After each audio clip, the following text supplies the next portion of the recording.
एक बार एक शिष्य ने गौतम बुद्ध के पास आकर पूछा, स्वामी, मैं अपने मन पर नियंत्रण कैसे प्राप्त कर सकता हूँ?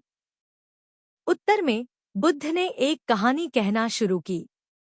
एक समय की बात है, एक युवा योद्धा दुनिया को विजय करने की इच्छा रखता था।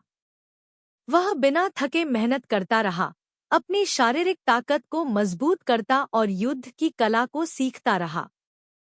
हालांकि उसके द्वारा की गई सभी प्रकार की चालाकियों के बावजूद उसके अंदर अंतरंग असंतोष और अशांति का एहसास होता रहा। जितने भी युद्ध जीता या राज्य जीते, वह संतुष्ट और संतुष्ट नहीं रहता था। आत्मशांति प्राप्त करने का इच्छुक योद्धा ने एक प्रसिद्ध संत के मार्गदर्शन की खोज की। पहाड़ों और जंगलों को पार करने के बाद उसने अंततः संत के आदर्श निवास पहुंचा और उसके ज्ञान की अनुरोध की। संत ने योद्धा का स्वागत किया और उसे एक साधारण कार्य दिया। उसने उसे पानी से भरा बर्तन दिया और उसे बिना किसी भी बूंद गिराए बगीचे में चलने के लिए कहा। योद्धा विचलित था, लेकिन ज्ञान को प्राप्त करने के लिए उसने टास्क स्वीकार किया। जैसे ही योद्धा बगीचे में चलने लगा, वह लगातार बढ़ती थी और उसने अपने अंदर की चिंता को बढ़ाया। वह हर कदम पर पानी गिरा सकता है के डर से चिंतित और उद्विग्न हो गया। उसका मन असफलता और संदेह के विचारों में लिप्त हो गया और उसके हाथ कांपने लगे। कार्य पूरा करने के बाद योद्धा वापस संत के पास गया, उम्मीद करते हुए कि वह अपनी कुशलता और संदेश की प्रशंसा करेगा। हालांकि संत ने धीरे से बताया कि योद्धा ने अपनी शारीरिक क्षमता के बावजूद अहम सब कुछ में अपने मन का नियंत्रण करने में असफल रहा।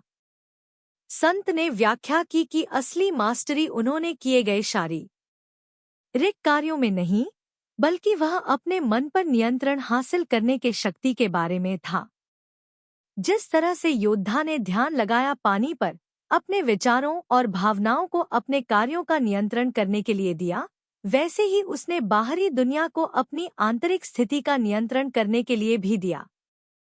संत के शब्दों को समझते हुए योद्धा ने नए यात्रा का निर्णय किया, अपने मन का मास्टरी का सफर। स्मृति और ध्यान के माध्यम से उसने अपने विचारों को अपेक्षाओं के बिना देखना सीखा, चाहे दुनिया की भीड़ कितनी भी अशांत हो। समय के साथ योद्धा ने आखिरकार उच्चतम विजय हासिल की, अपने ही मन पर नियंत्रण। डर या इच्छा के कारण नहीं बंधा, उसने अपने अंदर सच्ची आजादी और संतोष पाया।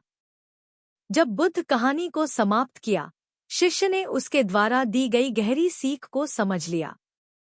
मन का नियंत्रण, उसने समझा, विचारों या भावनाओं को दबाने के बारे में नहीं है, बल्कि जागरूकता और आंतरिक समानता का विकास करने के बारे में है। उसने कहानी से प्रेरित होकर अपने अपने मन की प्रकृति का अध्ययन करने का आश्वासन दिया, जानते हुए कि सच्ची आजादी उसके अपने मन के अंदर ही है।